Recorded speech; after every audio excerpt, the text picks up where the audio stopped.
Good afternoon. It's about 12:20 on the 23rd of November. It's a Tuesday. And we're going to do a little honing session here before I do my next shave. In a previous video, you may remember that I made reference to an eBay bid that I got a nice Wade & Butcher on a good bid. It came in while I was gone, and it greeted me yesterday when I got home. And I spent about 2 hours working this edge and bevel, and I tried something different, which was I've seen others, particularly Lynn Abrams, if I remember correctly, did a one-stone hone, setting the bevel all the way through to final finish on the Coticule. And I thought, you know what, this would be a good razor to do that on. I understand that Sheffield, I've always understood from everybody that the Sheffield steel, Wade & Butcher, Taylor Eyewitness, Bengal, others, perform very well on the Coticule. And so I wanted to do this one-stone hone, which I did. I spent, like I say, 2 hours on this last night, and I didn't record that because I've got into my lazy honing mode, and so sat down in front of the TV with my wife. I got my Coticule out and started to work on it.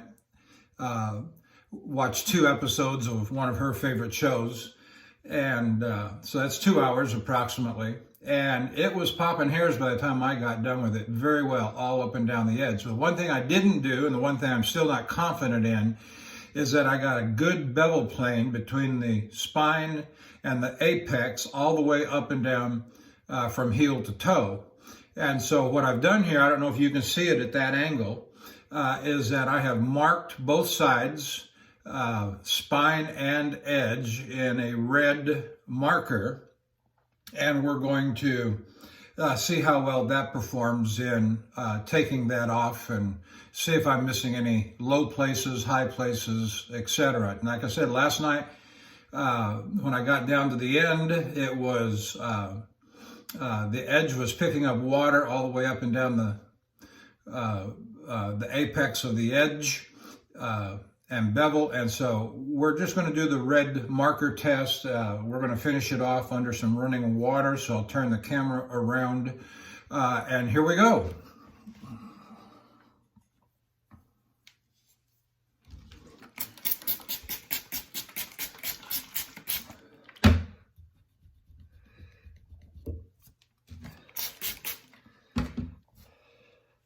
We're going to use light strokes. We're not going to heavy because we did a good job last night, we believe.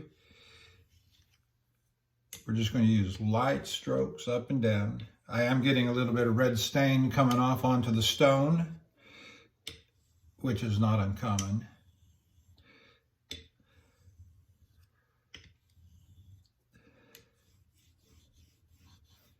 And I'm looking for that grabby. I get a little bit of grab.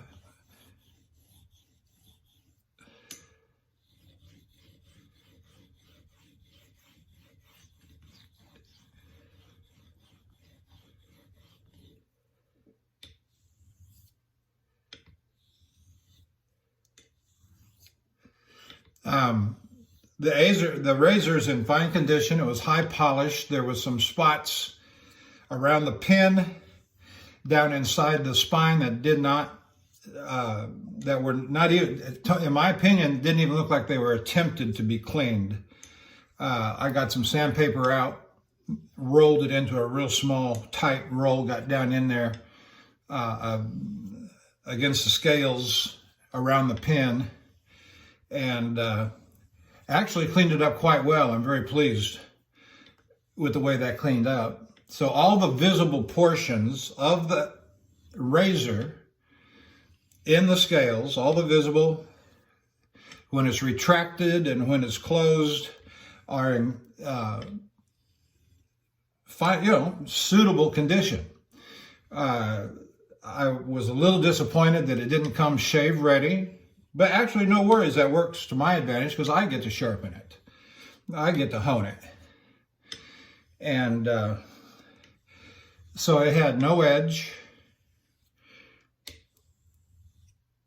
And I decided then to do the one stone honing job from bevel set to finish. And let me tell you, it was as dull as a butter knife.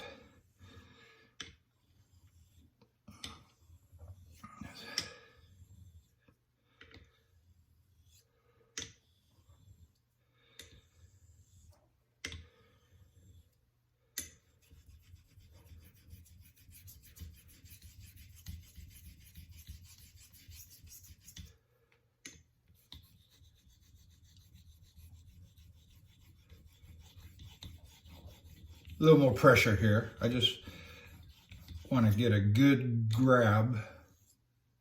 Now I'm going light pressure.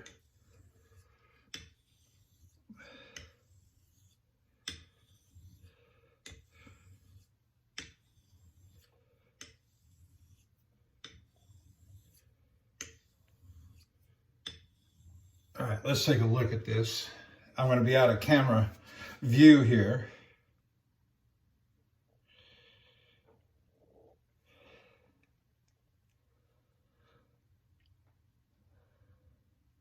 Yes, it's taken the marker off all the way up and down the spine, which is a very good thing.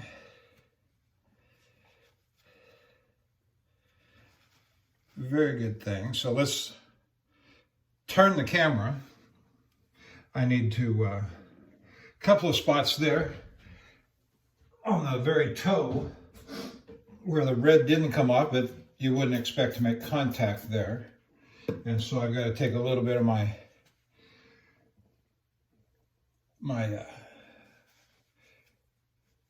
got to get that red off, which I use with a product called Goo Gone. It's a citrus oil base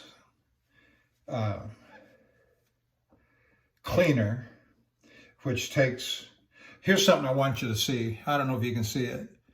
Right there in the barber's notch, you see how clean and shiny that is right there? When I first got the razor in my hand yesterday, that thing was as black and dirty as can be. So I used the a little strip of 400 grit wet dry sandpaper, and followed that by a small strip of 3,000 grit wet dry sandpaper.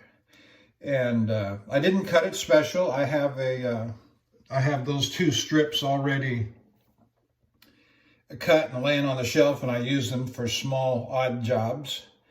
And frankly, those little strips are just near wore out because I've used them on 3 or 4 little projects. Now,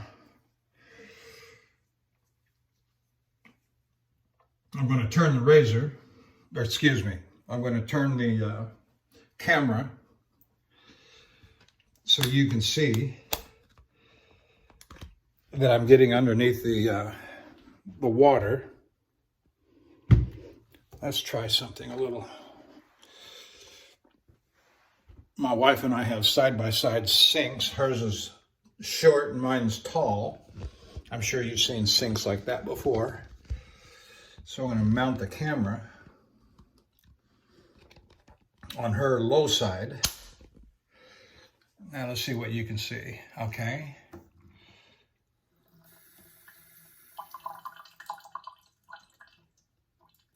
Okay, we got some drip on the water there.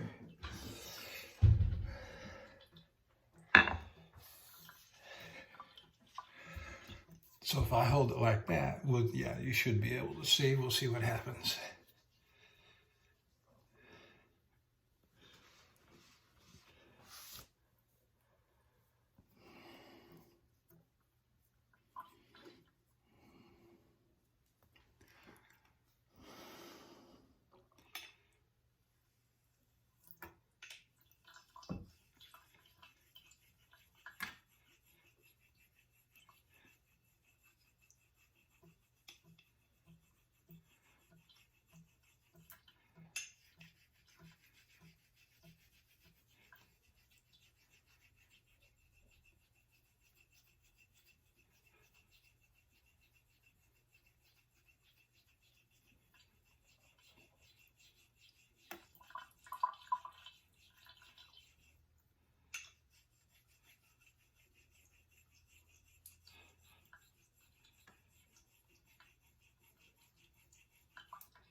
Oh yeah, there it is. There it is. Now, go light pressure.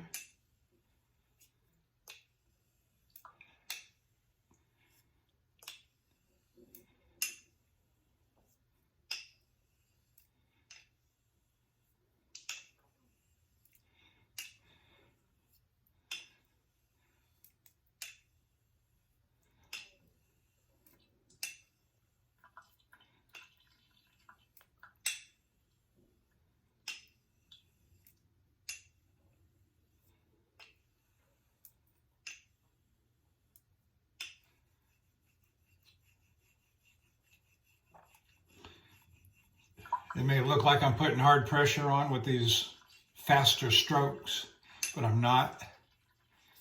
It's just flush against the stone and only enough pressure to hold it steady on the stone.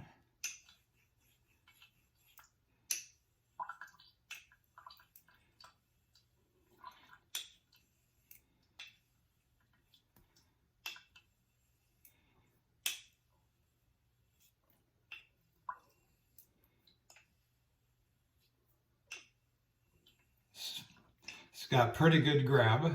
I got water coming up the face from the edge. So it's, one fella says, riding the wave. The razor is riding the wave. All right, let's see what we got.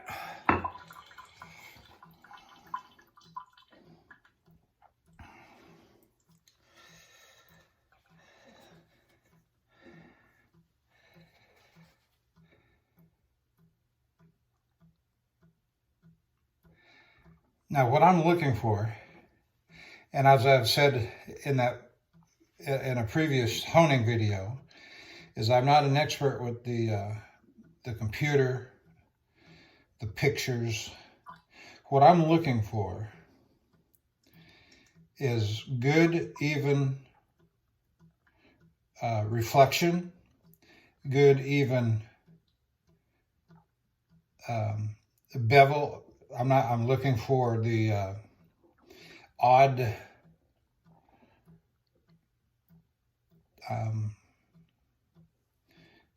abrasion, scratch marks. And with a Coticule, you still get that because of the different pressures that you're using. If you use too hard a pressure or a heavy pressure, you're going to get a deep gouge.